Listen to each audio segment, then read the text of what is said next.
तो इस चैप्टर में अभी तक हमने जो डिस्कस किया है वो लॉरेंट्ज फोर्स की application on a single charge, यानी कि अगर हम अकेले चार्ज कहीं पे थ्रो कर देते हैं तो उसके ऊपर कितनी फोर्स एक्सर्ट होती है वो हमने अभी तक डिस्कस किया है। तो अभी शुरू करने वाले हैं नेक्स्ट टॉपिक हमारा, जो ये है कि अगर फोर्स हमें किसी करंट कैरिंग वायर पे निकालनी हो तो कितनी निकलेगी, यानी अगर कहीं करंट कैरिंग वायर को मैग्नेटिक फील्ड में रख दिया जाए तो फिर उसके ऊपर कितनी फोर्स एक्सर्ट होती है। तो उसी के लिए मैंने एक एग्जाम्पल लिया है, एक एल लेंथ की वायर है, इसमें से आई करंट फ्लो कर रहा है और वो ऊपर जा रहा है और यहाँ पे क्रॉस मैग्नेटिक फील्ड, यानी कि मैग्नेटिक फील्ड कहाँ पे जा रही है, इनसाइड द प्लेन जा रही है। तो इस केस में इस वायर के ऊपर कितनी फोर्स एक्सर्ट होगी हमको वो कैलकुलेट करना है। तो अगर हम वैसे देखें तो फॉर्मूला था हमारा F equal to Q V cross B, Q charge था, उसकी वेलोसिटी v थी इनटू b था।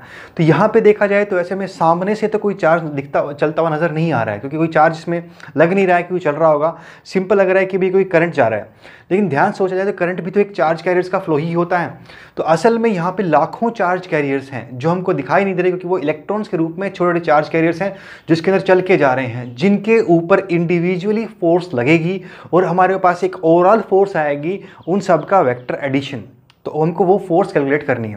तो समझ में आया पॉइंट कि जब एक करंट कैरिंग वायर यानी कि किसी वायर में से चल के जाता है तो उस केस में क्या होता है, उसके अंदर जो इलेक्ट्रॉन्स होते हैं वो मूवमेंट में आ जाते हैं, तो उन इलेक्ट्रॉन्स पे फोर्स लगती है जो ओवरऑल एडिशन हो जाने के बाद फाइनली हमको एक फाइनल फोर्स मिलती है, जिसके बारे में हम अभी कैलकुलेट करने वाले हैं। तो देखो ये डीएल लेंथ की सपोज एक मैंने एलिमेंट ले लेता हूँ इसमें से।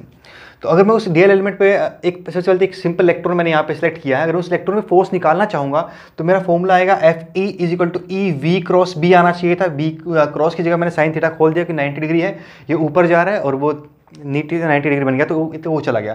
दूसरी बात ये VD क्या है, VD है ड्रिफ्ट वेलोसिटी। अगर हम इलेक्ट्रॉन को देखेंगे वो चल तो ड्रिफ्ट वेलोसिटी से ही रहा है ना, क्योंकि जो उसकी दूसरी वेलोसिटी तो रैंडम है, उसका तो नेट एडिशन क्या हो जाएगा, कैंसिल। तो सिर्फ वो जो ऊपर कहीं पे जा रहा है, सॉरी हाँ देखो वैसे तो इसमें क्या हो रहा है, इलेक्ट्रॉन चल रहे हैं, इलेक्ट्रॉन कहाँ आते हैं, करंट के अपोजिट, लेकिन हम उसकी तरफ जाएंगे तो हमको फिर वही डायरेक्शन में उलझ के रह जाएंगे।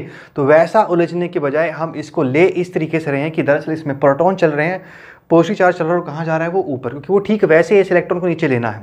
अगर हम इलेक्ट्रॉन को नीचे माने और ठीक वैसे ही अगर हम प्रोटॉन को ऊपर माने तो बात एक ही आने वाली है। तो इसलिए मैं डायरेक्शन में उलझने से बचने के लिए मैंने ये मान लिया कि कहाँ जा रहा है इलेक्ट्रॉन, एक प्रोटॉन ऊपर ही जा रहा है, तो चार्ज मैंने पॉजिटिव लिया है और वो किससे चलेगा, किससे, अपनी ड्रिफ्ट वेलोसिटी चलेगा। तो ये फॉर्मूला बन जाता है एक इलेक्ट्रॉन पे लगने वाली फोर्स पे। और अगर मैं इसमें एक छोटा एलिमेंट ले लेता हूँ, डीएल लेंथ का एलिमेंट ले लेता हूँ, तो इस डीएल लेंथ में जितने भी हमारे पास इलेक्ट्रॉन्स हैं उन सभी पे इतनी फोर्स लगेगी। तो टोटल फोर्स क्या बनेगी, उनको जितने नंबर ऑफ इलेक्ट्रॉन्स यहाँ पे है उससे मल्टीप्लाई करने के बाद। तो मैंने capital DN number of electrons लिए इस छोटे से एलिमेंट में और मल्टीप्लाई कर दिया उसको फोर्स ऑन ईच इलेक्ट्रॉन। तो कैपिटल DN क्यों लिए, N मैं यहाँ पे मान रहा हूँ कैपिटल N को, total number of electrons in complete wire. तो इस पूरी वायर में जो टोटल नंबर ऑफ इलेक्ट्रॉन्स है उसे मैंने कैपिटल N माना है, वो उसमें छोटे DL में कितना आ जाएगा, DN आ जाएंगे, और एक स्मॉल n भी मैं इसमें यूज़ करूँगा, वो नंबर डेंसिटी है, number of electrons per unit volume है। तो वो तो सब नोटेशन समझ में आए क्या क्या है। तो अब ये हमें क्या मिल गया, अगर हम इस छोटे से एलिमेंट की अगर हम इलेक्ट्रॉन्स को मल्टीप्लाई कर देते हैं फोर्स ऑन ईच इलेक्ट्रॉन से तो हमको DF मिलेगी, यानी कि एक छोटी फोर्स जो उस पर लग रही है। देखो ये क्यों ली हमने छोटी फोर्स क्यों ली, क्योंकि देखो यहाँ पे तो सिंपल है, लेकिन कुछ केस हमको ऐसे मिलेंगे जहाँ पर फोर्स की डायरेक्शन वेरिएबल रहेगी, यहाँ पे नहीं है, यहाँ पे सीधी है। अगर हम चेक करें तो इलेक्ट्रॉन ऊपर, प्रोटॉन ऊपर जा रहा है, मैंने माना यहाँ पे प्रोटॉन है, प्रोटॉन ऊपर जा रहा है और उसकी फोर्स कहाँ पे है, और मैग्नेटिक फील्ड कहाँ पे अंदर, और कहाँ जाएगी फोर्स इस तरफ। हमें कैलकुलेट करना सिखाया था आपको, V क्रॉस B होता है, यानी वेलोसिटी की तरफ हम फिंगर सकते हैं और कहाँ पे कैलकुलेट करते हैं उसको, B की तरफ घुमाते हैं, जो थंब आता है हमारा उस तरफ क्या होती है फोर्स। तो इसमें जो फोर्स है इस वाले छोटे एलिमेंट में फोर्स कहाँ लग रही है, इधर छोटे एलिमेंट पे कह लो, इस छोटे एलिमेंट में जितने इलेक्ट्रॉन सबके ऊपर फोर्स कहाँ लग रही है, एक ही तरफ लग रही है, इसीलिए वो छोटे एलिमेंट के इलेक्ट्रॉन्स ऐड हो गए। और क्योंकि ये वायर स्ट्रेट है तो इसमें जितने भी इलेक्ट्रॉन आएंगे सबकी फोर्स एक ही तरफ आएगी, इसीलिए आगे इसको आप इंटीग्रेट कर सकते हो। लेकिन उससे पहले मैंने यहाँ पे वेक्टर एडिशन का सिंपल लगाया, वेक्टर का सिंबल लगाया है, इसलिए लगाया क्योंकि आपको ये बात ध्यान रखनी है कि इससे आगे जो काम चल रहा है वो वेक्टर में चल रहा है। यहाँ पर ये पॉसिबल हो पाया, मतलब हम इसको इंटीग्रेट कर पाए इसलिए क्योंकि यहाँ पे सभी की डायरेक्शन एक ही तरफ थी। ये बात मैंने आपको पहले बता रखी है कि हम जो इंटीग्रेशन जानते हैं वो स्केलर की होती है, यानी उन पोर्शन की होती है जो एक ही डायरेक्शन में रहते हैं। किसी वेक्टर की हम नहीं जानते, वेक्टर की तभी कर सकते हैं हम अगर उसकी डायरेक्शन एक ही तरफ होगी, तो वो स्केलर की तरह बिहेव करेगा तो ही हम उसकी इंटीग्रेशन कर पाएंगे। वह बाकी वेक्टर की इंटीग्रेशन को आएंगी लेकिन वो हायर क्लासेस में आएंगी। तो अभी तक जितना हम जानते हैं उतना सिर्फ हम उतने नॉलेज के हिसाब से चलें तो ये इंटीग्रेशन सिर्फ किसकी हो सकती है, एक स्केलर की हो सकती है, डायरेक्शन क्या बनेगी, सेम। तो यहाँ पे सबकी डायरेक्शन सेम थी, इसलिए इसको स्केलर की तरह डील करके हम यहाँ तो इंटीग्रेट कर गए। लेकिन कहीं पे अगर डायरेक्शन डिफरेंट होती तो फिर आप इसको कंप्लीट नहीं चला सकते, ये बात याद रखना। इसीलिए मैंने यहाँ पे एक अलग से सिंबल लगाया है। यहाँ पे मैं स्टार मार्क भी कर रहा हूँ कि इस इक्वेशन में कंडीशन लगी हुई है कि ये इससे आगे ये रिजल्ट तभी निकलेगा अगर ये करंट एक ही डायरेक्शन में चलता रहे। तो अगर current by chance curved path पे चलता है, घूम जाता है कुछ भी, ऐसे यहाँ पे मैंने बनाया हुआ है, अगर इस तरीके से वो चलता है तो वहाँ पर फिर हम सीधा यूज़ नहीं कर सकते वो फॉर्मूला जिसके बाद आएगा, लेकिन यहाँ तक का काम करेगा। ठीक है, तो ये बन गया हमारा D F equal to I D L cross B, यहीं तक काम करेगा। इसके आगे मैं इसको इंटीग्रेट करके आई को बाहर लिया मैंने, बी को बाहर लेके, वो भी कांस्टेंट है, डीएल का इंटीग्रेशन एल बन गया, क्योंकि डीएल का इंटीग्रेशन एल होता है लेकिन वो स्ट्रेट लाइन हो तो पॉइंट समझ में अभी क्या बनेगी, फोर्स हमारी बी आई एल। ठीक, तो यहाँ तक हमने जो कैलकुलेट किया है उसमें आपको कंडीशन बताई कि मैंने कि क्यों ऐसा हुआ है। बाकी हमको ओवरऑल फोर्स मिल गई, वो आ रही है बी आई एल, यानी magnetic field multiply by current into length. तो ये बन जाएगी हमारे पास टोटल फोर्स किसी करंट कैरिंग वायर पे कैसे बनती है। तो अच्छा, थोड़ी बहुत और दिक्कत है इसमें रहेगी, बीच में जो चीज़ें थी वो क्लियर कर देता हूँ। तो डीएन है, डीएन क्या था, टोटल नंबर ऑफ इलेक्ट्रॉन्स, वो कैसे निकाले मैंने, नंबर डेंसिटी को मल्टीप्लाई किया वॉल्यूम से। वॉल्यूम क्या होगी, area of cross section into DL, यानी इसकी जो लेंथ थी डीएल। और ये मैंने फॉर्मूला बाकी यहाँ से भर दिया, मतलब एफ ई की जगह पे यहाँ से उठा के चीज़ें मैंने रखी हैं। तो ई वी डी बी, अब आपको याद होगा फॉर्मूला वी ना, I is equal to we ना होता तो वी ई एन इंटू ए, यानी इन चारों को मैंने उठा करके आई लिख दिया, डीएल को छोड़ दिया, ये बी बन गया, और इंटीग्रेट करने के बाद हमारा फॉर्मूला आया है। ठीक है, तो फाइनली हम कहाँ पहुँचे कि जो नेट फोर्स बन रही है वो बी आई एल बन रही है किसी करंट कैरिंग वायर के ऊपर फोर्स, लेकिन उसमें डायरेक्ट लेंथ, कंप्लीट लेंथ आप उतनी ही पुट कर सकते हो जितनी स्ट्रेट लाइन की होगी। अगर वो घूम जाएगी तो काम नहीं करेगी, वो आपको मैं सिखाऊंगा एग्जाम्पल में कैसे इसको यूज़ करना है। तो फिलहाल के लिए फॉर्मूला बना बी आई एल। अब देखो ये बी आई एल को अगर आप चलोगे तो इसमें डायरेक्शन भी हमको निकालनी पड़ेगी कि फाइनली फोर्स आ किधर रही है, ओवरऑल फोर्स किधर आ रही है। तो उस ओवरऑल फोर्स को निकालने के लिए हम इसको वेक्टर फॉर्म में लिखते हैं, कि आपको बताया था कि डायरेक्शन यहाँ पे जहाँ कहीं भी आएगी वो किसी भी वेक्टर प्रोडक्ट की होगी। तो वो वेक्टर प्रोडक्ट कौन सा है इसमें, उसको थोड़ा खोल के लिखेंगे तो ऐसा बनेगा कि आई तो देखो बाहर आ गया था, ये क्या बना था, डीएल क्रॉस बी, क्योंकि ये डीएल का ही डायरेक्शन है। डीएल कहाँ पे, जिस तरफ आप करंट जा रहा है तो उस तरफ हम लेंथ की डायरेक्शन लेते हैं। लेंथ वैसे वेक्टर नहीं होती, लेंथ स्केलर होता है, ना ही करंट वेक्टर होता, करंट भी स्केलर होता है। लेकिन यहाँ पे एक डायरेक्शन हमने असाइन की है इसको वेक्टर की तरह यूज़ करने के लिए। ठीक, ना इसमें लेंथ डायरेक्शन वेक्टर है, ना ही करंट वेक्टर होता, दोनों ही स्केलर होते हैं, लेकिन यहाँ पर डायरेक्शन असाइन की गई इसलिए ताकि उसको वेक्टर की तरह यूज़ कर सकें। ठीक है, तो यहाँ पर भी एक स्टार मार्क है कि यहाँ पर हमने डायरेक्शन असाइन की है, किसको, लेंथ को। कौन सी डायरेक्शन असाइन हुई है उसको, वो डायरेक्शन लेंथ मानेंगे हम जिस डायरेक्शन में करंट जा रहा होगा। यानी कि इस लेंथ को हम बोलेंगे तो ये लेंथ ऊपर की तरफ है, तो एल वेक्टर कहाँ बनेगा, ऊपर, बी कहाँ पे, नीचे, तो ओवरऑल फोर्स कहाँ पे आएगी, इस तरफ। तो ये हम इस तरीके से आगे इसको यूज़ करते हैं, आई एल क्रॉस बी। तो उम्मीद है आपको ये फॉर्मूला भी समझ में आएगा कैसे हमने इसको डिराइव किया, क्या क्या इसमें छोटी छोटी बारीकियाँ थी। ठीक, अब इसका यूज़ देखते हैं, इसके एग्जाम्पल मैंने लिए हैं, उसका यूज़ हम देखते हैं। तो बाकी सब एग्जाम्पल हैं, जब मैं करूँगा पहले बोलूँगा आपको, समझाऊँगा क्वेश्चन, उसके बाद आप खुद ट्राई करना, अगर आपसे नहीं हो रहा है फिर देखना। तो ये एक सर्कल मैंने लिया है, इस सर्कल को अंदर मैग्नेटिक फील्ड जा रही है इनसाइड, इस सर्कल में करंट जा रहा है आई, मतलब एक सर्कुलर क्लोज सर्कुलर पाथ थी, उसके अंदर से करंट जा रहा था हमारा क्लोज सर्कुलर पाथ पे, फील्ड थी इनसाइड। तो अब इस पूरे सर्कल पे नेट फोर्स कितनी बन रही है वो निकालनी थी। आप ट्राई करो, मैं बताता हूँ उसके बाद। अच्छा, जिसने ट्राई कर लिया देखो, तो यहाँ पे करंट यूँ जा रहा है हमारा, इस करंट में चलने में क्या हो रहा है कि अगर मैं इस एलिमेंट को देखूँ तो इस एलिमेंट में करंट कहाँ जाएगा, नीचे। तो ये हमारा छोटा एलिमेंट डीएल बन जाएगा। देखो इसमें हम ओवरऑल एल पुट नहीं कर पाए, क्योंकि हम यहाँ पे अगर देखें फॉर्मूले से, अगर आप इसको बगैर सोचे समझे लगाओगे तो आप ये, मतलब अगर आप इन दोनों बातों को नहीं जानते तो आप लगेगा शायद लेंथ की वैल्यू पुट कर देते हैं, वो सर्कमफ्रेंस होता है 2πr, उससे मल्टीप्लाई कर दो आंसर आ जाएगा। लेकिन ऐसा यहाँ पे नहीं है, क्योंकि वो लेंथ क्या है, स्ट्रेट लाइन की थी, यानी जितनी देर में करंट सीधा चलता है। लेकिन यहाँ तो करंट हर वक्त डायरेक्शन बदल रहा है, इसलिए यहाँ पे ये वाला फॉर्मूला सीधा यूज़ नहीं हो सकता। हाँ, इतना हम यूज़ कर सकते हैं, आइडियल क्रॉस भी यूज़ कर सकते हैं, क्योंकि डीएल छोटी लेंथ हम लेंगे तो छोटी छोटी फोर्स हम निकाल सकते हैं। एक साथ कंप्लीट फोर्स निकालने के लिए हमको उसका वेक्टर एडिशन करना पड़ेगा। तो मैं कर रहा हूँ, तो ये डीएफ मैंने निकाला। डीएफ में देखो क्या था, फोर्स कहाँ, करंट कहाँ जा रहा है, नीचे, इस वाले हिस्से में करंट कहाँ जा रहा है, नीचे जा रहा है। तो करंट नीचे जा रहा है और फील्ड कहाँ पे है, अंदर। तो अगर आप right hand thumb rule use करोगे उसमें, तो फोर्स कहाँ पे आएगी, उस तरफ आएगी। तो फोर्स कहाँ आ रही है, इस तरफ। ठीक उसी तरीके से करंट जब घूम के यहाँ पे आएगा तो कहाँ जाएगा, ऊपर। और यहाँ पे करंट क्या डायरेक्शन डीएल की क्या होगी, ऊपर होगी, क्योंकि डीएल कहाँ पे होता है हमारा, जहाँ करंट जाता है। तो डीएल हो गया ऊपर, करंट भी था ऊपर, बी है अंदर। तो ऐसे लगेगा राइट हैंड थंब रूल, ऐसे लगे तो फोर्स कहाँ पे आएगी, डीएफ इधर। ठीक है, ऐसे अगर आप यहाँ पे निकालोगे तो डायरेक्शन आ जाएगी हमारी नीचे, क्योंकि ये DL इधर गया और ये फोर्स कहाँ पे गई अंदर, तो कहाँ पे नीचे आया, फोर्स नीचे आई। ऐसे यहाँ पे निकालोगे तो फोर्स आ जाएगी हमारी ऊपर। तो अगर आप देखो सिमेट्री से यहाँ पे एक बहुत सारे एलिमेंट पे फोर्स है, डिफरेंट फोर्स है, मैग्नीट्यूड सेम है, डायरेक्शन डिफरेंट है, लेकिन उन सब के सामने एक ऐसा पॉइंट बैठा हुआ है जो उनकी नेट फोर्स को कैंसिल आउट कर देता है। इसलिए सर्कुलर पे ओवरऑल फोर्स क्या बन रही है, 0। ये हमने सिमेट्री को देखते हुए लिखा है, क्योंकि हम इंटीग्रेट नहीं कर पाए इसको, इंटीग्रेट हम नहीं कर सकते यहाँ पे, क्योंकि इसमें डायरेक्शन क्या है, वेरिएबल है, कंपोनेंट यूज़ करने पड़ेंगे तो ही कर सकते हैं, मतलब सीधा इंटीग्रेशन इसकी पॉसिबल नहीं है। वेक्टर है, जो हम जितना नॉलेज हमको जानते हैं उसके हिसाब से, मतलब +2 तक का जो मैथमेटिक्स है उसमें वेक्टर की इंटीग्रेशन नहीं सिखाई जाती।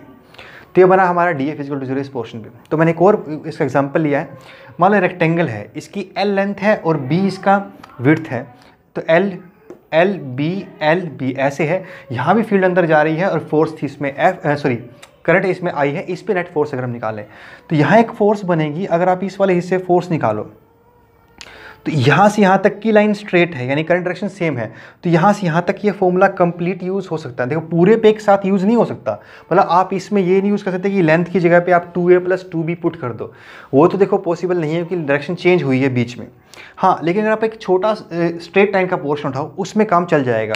तो अगर मैं इस फोर्स को लिखना चाहूँ तो ये फोर्स मेरी बनेगी BIL वाले फॉर्मूले से, B magnetic field, I current और लेंथ कितनी है यहाँ पे b। तो ये वाली फोर्स कितनी बन गई, IL b। डायरेक्शन कहाँ पे आ रही है, उधर कैसे आई, देखो करंट कहाँ जा रहा है, नीचे। अगर करंट नीचे जा रहा है, फील्ड कहाँ पे है, अंदर, तो राइट हैंड थंब रूल से फोर्स कहाँ बनी, उस तरफ बनी। तो ये डायरेक्शन आ गई फोर्स की, ये वैल्यू आ गई। ठीक इसी तरीके से अगर आप यहाँ फोर्स निकालोगे तो उसकी डायरेक्शन कहाँ पे आएगी, अपोजिट, और वैल्यू उसकी भी क्या आएगी, BILB ही आएगी, सॉरी BIB आएगी। तो BIB आएगी उसकी फोर्स की डायरेक्शन वैल्यू भी, क्योंकि वो इस तरफ जा रहा है। ठीक वही फोर्स मैं ऊपर वाले पोर्शन पे लिखूं तो ये यहाँ से यहाँ तक का स्ट्रेट है, तो इसके लिए मैं फोर्स लिख सकता हूँ BIL, और इसके नीचे भी क्या बनेगी, सिंपल BIL, क्योंकि उसकी लेंथ भी सेम है। लेकिन डायरेक्शन चेक करें तो इसमें करंट कहाँ जा रहा है, उस तरफ, तो फोर्स अगर आप निकालोगे राइट हैंड थंब रूल से तो कहाँ पे आएगी, अपवर्ड। उसी तरीके से यहाँ करंट कहाँ जा रहा है, इस तरफ जा रहा है, तो करंट कह लो, लेंथ कह लो, तो उधर जा रहा है वो, और फोर्स कहाँ बनेगी, नीचे बनेगी। तो यहाँ पे अगर आप देखोगे तो 4 पोर्शन थे, 4 डिफरेंट फोर्सेज हमने निकाल ली, लेकिन चारों फोर्स एक दूसरे के अपोजिट आ रही हैं, तो नेट कैंसिल आउट हो गया, ओवरऑल फोर्स क्या बना, 0। और आगे जाकर के हम प्रूव भी करेंगे, और देखोगे भी आप सिमेट्री से तो हमने देखो प्रूफ किया है अभी। हाँ, आगे जाके एक और बात सामने आएगी कि किसी भी क्लोज लूप में ओवरऑल फोर्स 0 रहती है जब तक उसे किसी यूनिफॉर्म मैग्नेटिक फील्ड में रखा जाता है। तो एक कंडीशन है, करंट एक ही तरफ चलना चाहिए, या तो क्लॉकवाइज चले या एंटी क्लॉकवाइज चले। उस केस में अगर आप किसी भी आर्बिट्री लूप में, जैसे कोई अजीब सी शेप का लूप है ये, इस पर भी कोई आपसे फोर्स पूछ ले, फोर्स बताओ कितनी आएगी, तो फोर्स 0 आएगी अगर वो फील्ड यूनिफॉर्म है। तो किसी क्लोज लूप में, क्लोज पाथ में करंट अगर चल रहा हो, उसे किसी यूनिफॉर्म मैग्नेटिक फील्ड में रख दिया जाए तो नेट फोर्स 0 आती है। कंडीशन हर सुन लेना, सारी क्या क्या है, क्लोज लूप होना चाहिए, यूनिफॉर्म फील्ड होनी चाहिए, तो उसमें नेट फोर्स क्या आएगी, 0। क्लोज लूप का मतलब हमारा ये, जैसे कई बार क्या होता है, कोई ट्रायंगल है मान लो ऐसे, और किसी तरीके से ट्रायंगल की डायरेक्शन उन्होंने ऐसे दे दी, करंट यूँ गया यूँ आया, और इसमें उल्टा करंट दे दिया, तो फिर इसको क्लोज लूप नहीं मानोगे आप। समझे, ये देखने में लग रहा है क्लोज है, मतलब रास्ता पूरा लग रहा है, लेकिन ये रास्ता पूरा नहीं है। करंट की पाथ क्लोज होनी चाहिए। करंट की पाथ क्लोज कब होगी, जब वो ऐसे गोल गोल करंट घूमेगा तो करंट की पाथ क्लोज होगी। किसी तरीके से अगर उन्होंने करंट की डायरेक्शन यहाँ पे किसी एक ब्रांच में उल्टी दी हुई है तो फिर वो क्लोज पाथ नहीं माना जाएगा। उस केस में फोर्स 0 नहीं आएगी, उस केस में फोर्स की वैल्यू कुछ आएगी। 0 हो भी सकते, नहीं हो सकते, वो अलग केस है, डिपेंड करता है उन सबके ऊपर। हाँ, लेकिन अगर वो एक पूरा क्लोज लूप बनाता है उस केस में वैल्यू 0 ही आएगी यूनिफॉर्म मैग्नेटिक फील्ड में। ये फोर्स की वैल्यू थी। तो भी समझ में आया पॉइंट, ये था हमारे यहाँ तक की। अब बात आती है कि भाई अगर क्लोज लूप ना हो तो कैसे निकलती है वैल्यूज़। तो उसके लिए मैंने यहाँ पे किया है, इसको देखो, ये क्या हमारी सर्कुलर आर्क है, सेमी सर्कुलर आर्क है। तो सेमी सर्कुलर आर्क के ऊपर हमको फोर्स निकालनी है। इसमें से करंट जा रहा है, किसी तरीके से कहीं खत्म हो गया होगा करंट, यहाँ से कहीं से स्टार्ट हुआ, यहाँ पे खत्म हो गया। कैसे ये निकाल किया उन्होंने, मतलब इस मतलब कि हमने ब्रांच उठाई है, तो इस ब्रांच पे हम एक फोर्स निकालें तो कैसे बनेगी। यहाँ पर फील्ड कहाँ पे है, इनसाइड जा रही है, और करंट इसमें से भी आई है, और आर इसका रेडियस है, ये गिवन है, आर रेडियस है इसका, और ये एंगल सेमी सर्कुलर वैल्यू है, आर्क है, और फील्ड अंदर जा रही है। तो इस पर फोर्स निकालनी है। देखो इस पर फिर से वही बात आई कि भाई हम एक साथ पूरी लेंथ तो पुट कर नहीं सकते, क्योंकि पूरी लेंथ में डायरेक्शन फील्ड की सेम, फोर्स की सेम नहीं है, क्योंकि फोर्स की डायरेक्शन हर जगह पे अलग अलग आएगी। तो हमें सारी फोर्स निकालने के लिए वेक्टर एडिशन करना पड़ेगा। तो वेक्टर एडिशन करने के लिए मैंने यहाँ पे एक छोटा एलिमेंट उठाया उसी तरीके से, और उसके लिए वैल्यू लिखी मैंने DF, मान लिया फोर्स आई है, क्योंकि देखो ये एंगल थीटा है, यहाँ से वर्टिकल से थीटा एंगल पे हमने एक एलिमेंट लिया। दिख ही रहा होगा आपको, इंटीग्रेशन तो यूज़ करनी पड़ेगी, अब की बार तो मजबूरी हो गई है। तो ये थीटा हो गया हमारा, तो थीटा हुआ, तो उसमें यहाँ पे मैंने इसको यहाँ प्लॉट किया, तो ये एंगल क्या बना, वर्टिकल थीटा बना। तो DF फोर्स हमारी इस छोटे एलिमेंट में बन रही है, उसका इधर कॉम्पोनेंट क्या जा रहा है, DF cos थीटा, इधर कॉम्पोनेंट क्या जा रहा है, DF साइन थीटा, उसको मैंने अलग से बना के भी दिखाया है कि इस डी एफ का दो कॉम्पोनेंट बन रहे हैं, एक डी कॉस थीटा ऊपर, एक डी एफ साइन थीटा नीचे। अगर आप सिमिट्री से चेक करो तो डी एफ साइन थीटा 0 आएगा। क्यों? क्योंकि देखो इधर वाला पोर्शन अगर मैं इसको देखूँ तो सिमिट्री के लिए कट रहा है, यहाँ वाला पोर्शन क्या करेगा, एक फोर्स लगाएगा इस तरफ, एक फोर्स लगाएगा इस तरफ, D F sine theta, D F cos theta ऊपर, डी एफ साइन थीटा इस तरफ, इस वाले एलिमेंट की डी एफ साइन थीटा ऊपर, डी एफ कॉस थीटा ऊपर। तो आपको दिख रहा होगा कॉस कॉम्पोनेंट दोनों के ऊपर आ रहे हैं, वो तो ऐड होंगे, लेकिन साइन कॉम्पोनेंट अपोजिट आ रहे हैं, वो कट जाएंगे। तो वो क्या हो गया, नेट 0 हो गया। साइन कॉम्पोनेंट 0 हो गया, कॉस कॉम्पोनेंट की हमको इंटीग्रेशन करनी पड़ेगी और वही नेट फोर्स है इस केस में। तो वो क्या बना, डी एफ की वैल्यू जैसे हमने वहाँ पुट की थी, आइडियल क्रॉस आइडियल बी हो गया, कॉस थीटा, क्रॉस मैंने वो क्रॉस का एक थीटा अलग से आता है। देखो ये थीटा क्रॉस थीटा वाला थीटा नहीं है, क्रॉस वाला थीटा नहीं है, मतलब जिस फॉर्मूले में होता है ये वो वाला थीटा नहीं है, क्योंकि वो यहाँ पे भी 90 ही है। ये आर क्यों रखी हुई है और फील्ड अंदर जा रही है, तो इसका एंगल तो 90 ही बन रहा है, वो मैंने यहाँ पे यूज़ किया ही नहीं है, वो 90 था इसलिए वो पार्ट मैंने कट गया। अगर आप यूज़ करना चाहते तो उसका भी एक और साइन फाई लगा लो, फिर वो आना चाहिए था, और उसकी वैल्यू फाई की वैल्यू 90 है। ये 95 वाला कौन सा है, ये वो क्रॉस प्रोडक्ट वाला फाई है, ठीक है। लेकिन ये एंगल दूसरा है, ये कोई और चीज़ है। तो ये बन गया हमारे पास डी एल बी, इसको मैंने आई को कॉमन ले लिया, बी को कॉमन बाहर ले लिया, और डी एल को पुट कर दिया आर डी थीटा, और बाकी सब कॉस रहने दिया। इंटीग्रेट किया, कॉस कंडीशन क्या होता है, साइन थीटा होता है, और लिमिट चेक करते हैं जैसे हम अभी तक यूज़ करते आए हैं। तो हम दो एक्सट्रीम एलिमेंट उठाते हैं, एक एक्सट्रीम एलिमेंट कहाँ से उठाया, इस कोने से उठाया, वो π/2, क्योंकि यहाँ कहाँ से देखा जाएगा, ओरिजिन से। तो ये आपका ओरिजिन हो गया एक तरीके से। आप इससे इधर कितना जा सकते हो, तो इससे इधर हमारा एलिमेंट कहाँ जा सकता है, π/2 पे, और इसके इधर कितना जा सकता है, यहाँ से भी π/2 पे। तो इधर नेगेटिव π/2, उधर प्लस π/2, तो लिमिट क्या बनी, माइनस π/2 से प्लस π/2। वो डिपेंड करते हैं कि आप थीटा कहाँ सेलेक्ट करते हो। अगर आप थीटा यहाँ से लेते तो फिर ये लिमिट बनती 0 से π, ठीक है, वो आपको सिखा रखा है सब कुछ। तो ये बना हमारे पास, वैल्यू पुट करोगे तो 2IRB, ये फोर्स बन रही है, ये इंपॉर्टेंट है। अब इसके बाद जो आपको बोलने जा रहा हूँ वो ध्यान से सुनना। अब हर बार आप इंटीग्रेट नहीं कर सकते, ये क्वेश्चन बहुत बार आता है, बुक में दिख जाएगा, मतलब बुक्स में बहुत बार आता है, कंपटीशन में तो इसके इससे रेयरली कभी क्वेश्चन आता है, क्योंकि देखो बहुत मैग्नेटिज्म वैसे बहुत बड़ा था, तो उसमें बहुत सारे हिस्से थे, क्वेश्चन उसके हिस्से पूरे मैग्नेटिज्म के हिस्से एक आना था, तो इसलिए चांसेस बहुत कम रहते हैं इसके आने के, 25% चांस हैं, मतलब 4 साल में एक बार आने के चांस है, लेकिन बुक में बहुत क्वेश्चन मिलते हैं। तो उन सबको करने के लिए आपको एक और तरीका बताता हूँ कि दरअसल जो इसमें लेंथ यूज़ होती है आइडियल बी में, अगर आपकी आधी कहीं पे, मान लो आपके पास सेमी सर्कुलर आर्क है या क्वार्टर सर्कुलर आर्क है, अगर आपको कोई कहे कि भाई इसमें नेट फोर्स कितनी बनेगी तो वो निकालो, तो इस आर्क की 2 प्रोजेक्टेड लेंथ निकाल लो, ठीक। एक प्रोजेक्शन कैसे बनेगी, अगर आप यहाँ से देखोगे तो एक प्रोजेक्शन आएगी ऐसे, कितनी बनेगी वो आर। एक प्रोजेक्शन कैसे आएगी, ऐसे, वो भी कितनी बनेगी आर, क्योंकि ऊपर से देखा प्रोजेक्शन, समझते हैं प्रोजेक्शन क्या होता है कि बल्ब लगाते हैं हम यहाँ से और उसकी देखते हैं कि कितनी प्रोजेक्टेड लेंथ है, तो यहाँ से देखोगे तो लेंथ कितनी बनेगी नीचे की तरफ आर, यहाँ से देखोगे कितनी बनेगी लेंथ इस तरफ आर। करंट जा रहा है यूँ, तो इसके 2 हिस्से बन गए, एक समझ लो करंट कैरिंग वायर हमारे पास नीचे है, एक समझ लो करंट कैरिंग वायर हमारे पास इधर जाने वाली वायर है। तो ये 2 लेंथ हमारे बन जाएगी, दोनों पे अलग अलग फोर्स निकाल दो। जैसे क्या बनेगा इस पर, यहाँ पे फोर्स कितनी बनेगी, इस वाली पे BIR, क्यों आया BIR, क्योंकि लेंथ कितनी है इसके लिए, प्रोजेक्टेड लेंथ R, यानी कि इस वाले हिस्से पे अगर आपको कोई कहे कि सिंपल आर्क दे दे तो आप प्रोजेक्टेड लेंथ उसकी यूज़ कर सकते हो, और वो लेंथ इस केस में कितनी आ रही है, R आ रही है, तो वो R कितना बनेगा, सॉरी R आ गया, वैल्यू यहाँ पुट कर दी, किस तरफ आएगी, करंट कहाँ जाएगा, इस तरफ, ऐसे हमने इमेजिन किया, तो कहाँ बनेगी फोर्स, ऊपर, तो ये फोर्स कहाँ पे आएगी, अपवर्ड। ठीक इसी तरीके से अगर आप इस पे फोर्स निकालोगे तो वो भी BIR आएगी, लेकिन वो फोर्स कहाँ पे आएगी, ऐसे अगर हम देखें करंट नीचे आ रहा है तो कहाँ पे आएगी, इस तरफ, तो इस पे फोर्स कहाँ पे आएगी, इस तरफ। तो 2 फोर्स बन गई, एक ऐसे एक ऐसे, इन दोनों का नेट सम कितना बनेगा, √2BIR। वेक्टर एडिशन करोगे तो अगर आप इसको कैलकुलेट करते हो इंटीग्रेशन यूज़ करके भी, तो भी वो √2BIR आएगा। मुझे लगता है कि आपको शायद ये बात पूरी समझ में नहीं आई होगी, कोई बात नहीं, नेक्स्ट वीडियो में इसको पूरा क्लियर करूँगा, इस पर क्वेश्चन भी कराऊंगा, तब क्लियर हो जाएगी। प्रोजेक्शन वाली बाकी अभी तक क्लियर कर लो।